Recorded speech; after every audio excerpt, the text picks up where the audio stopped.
feels incredible to be here today, knowing the journey that I've been through in the last 20 years. Now, imagine starting a business in a new city that you haven't been through, you don't know much about. What about starting business in a new state that you don't know the demographic, how you're going to convert leads? What about a different country that you don't know anything about? New language, new culture, new processes, paperwork, everything in between. Now, that was me in 2010. I landed in Orange County, California, me and my wife. We had the culture shock of the culture shocks. Everything was new language, again, new culture, and I came in a recession time, so that was not the perfect timing for someone to seek for a job or start a business. And everyone was telling me it's not the best time, but I knew something, is that I want to prove myself. So I landed on a job in an insurance agency, and I stayed there until 2015. And that insurance agency taught me so much about prospecting. You know, when insurance, the sales is pretty aggressive. You're on the phone, you're trying to close a deal, and it's about how many deals you're closing. It's not really about the connections you're building with the people. It could do something with the customer service, but not really building a brand or building a reputation and whatnot. And I saw a ceiling that I couldn't break through in that business, because no matter how hard I tried to make extra income in that industry, I failed. It was about the same amount of money I was doing every year. So I wanted to get something that supplements my income. And I had a couple of friends who are realtors, and I asked them, if I get a real estate license and do it part-time, can I net another 10 or 20K a year? And they said, sure, you can do it part-time. So I did. I got licensed. And in the first 2 years, I did everything they told me to do. I did door knocking, open houses, and I did have some success. The only thing is that I didn't feel that I'm building a brand. When, if you think about the business we had in 2015 and 2014, if you were in the business was all about open houses. That was the talk, right? There wasn't any social media, there wasn't any targeting, there wasn't any niche. So, and I did that, and I did have some success. I think I closed about 20 deals in the first 2 years, and it wasn't too bad, until I wanted to add another pillar to the business, which was social media ads. You're on social media and you see all these ads. We're a great product for people. People love to sell us stuff. And so I signed up with this company, and they promised to give you online leads. And I did it for about 3 months, and I did close, yet my thought process was, I'm closing these deals.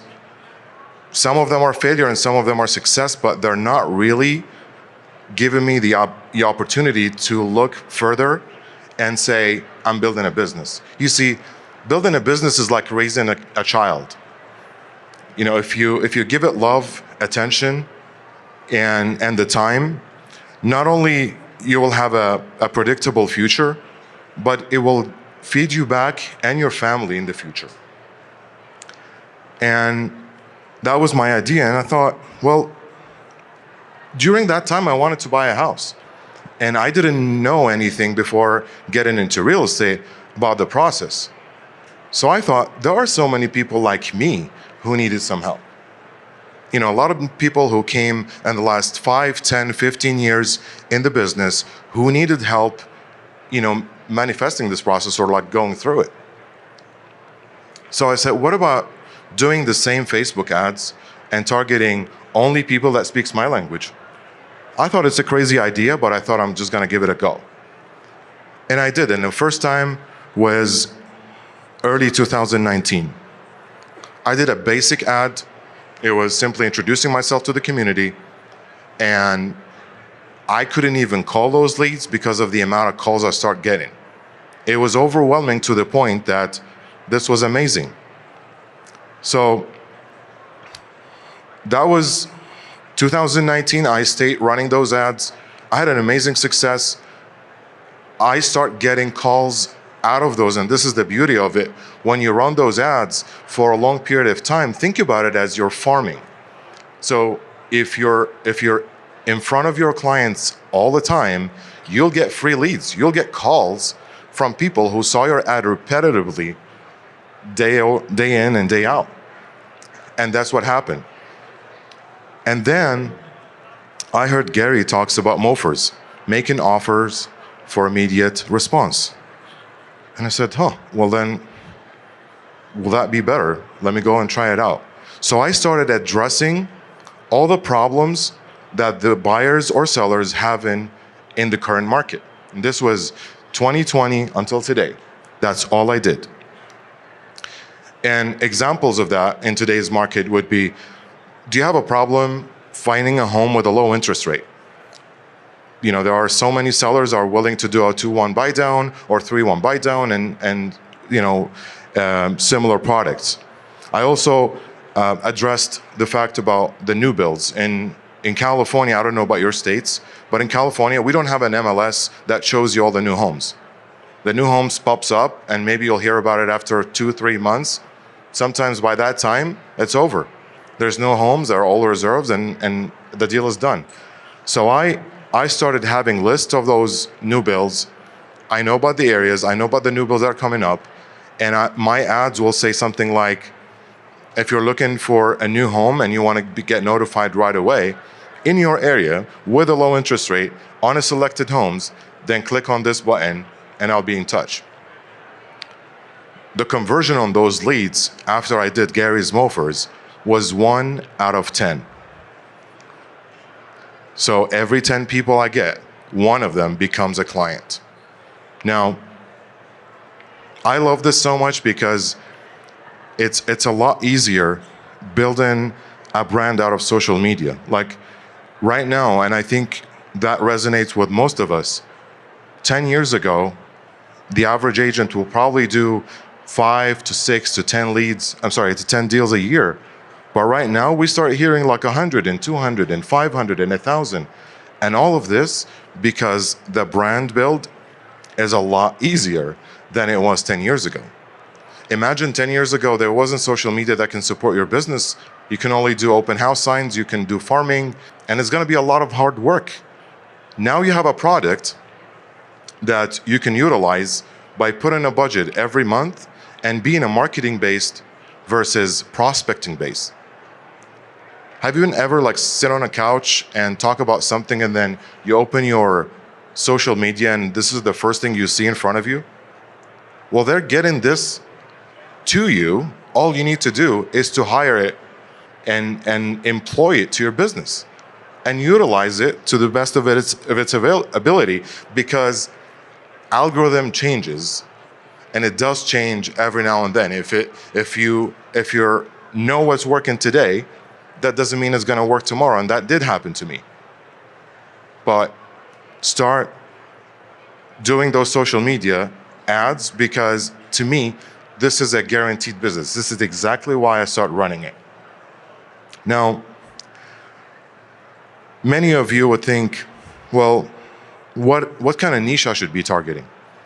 I would look at a niche first that you enjoy working with, and it could be veterans, it could be a language that you speak, it could be a church you go to, but make sure that there's enough business for you and the probability will work in your favor. Because you can sign up for like a pickleball club and there's like 20 members in there. I know you'll convert, but what's the probability of you building a business out of that? So you gotta think a little bigger, where your probability will always feed you business. I know that social media is powerful, but I didn't know that it's as powerful until I start utilizing it myself. And with all that being said, your presence on social media, you have to think about it like this. Now, your profiles, your Instagram, your Facebook, your TikTok, think about it as a jewelry shop where you have your showroom there, people go and see what you're selling, but in reality, your salespeople should be your ads, the paid ads that goes out and brings you business. So they'll see your message, they'll see your brand, then they'll go to your page, and then they see the value.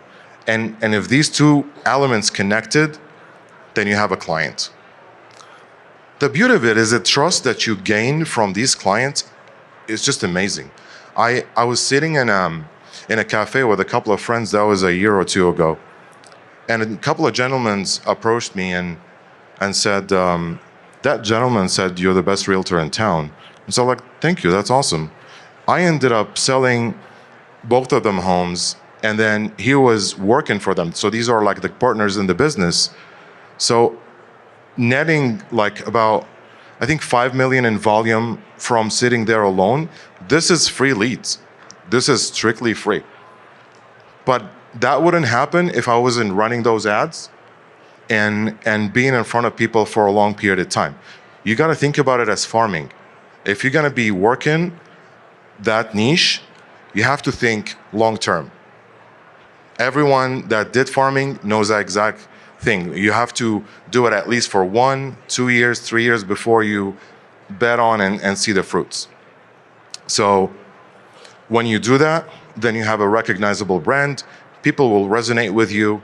People will want to do business with you. And the nice thing is that people will almost like interview you before you even call you. So they kind of like look at your videos, look at your value proposition.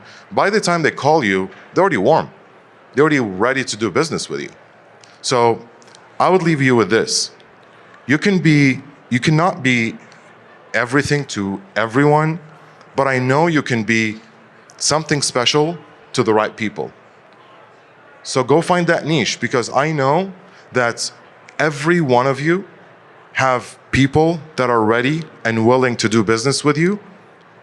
And all it takes from you is to start targeting them and put money and get those people to work for you.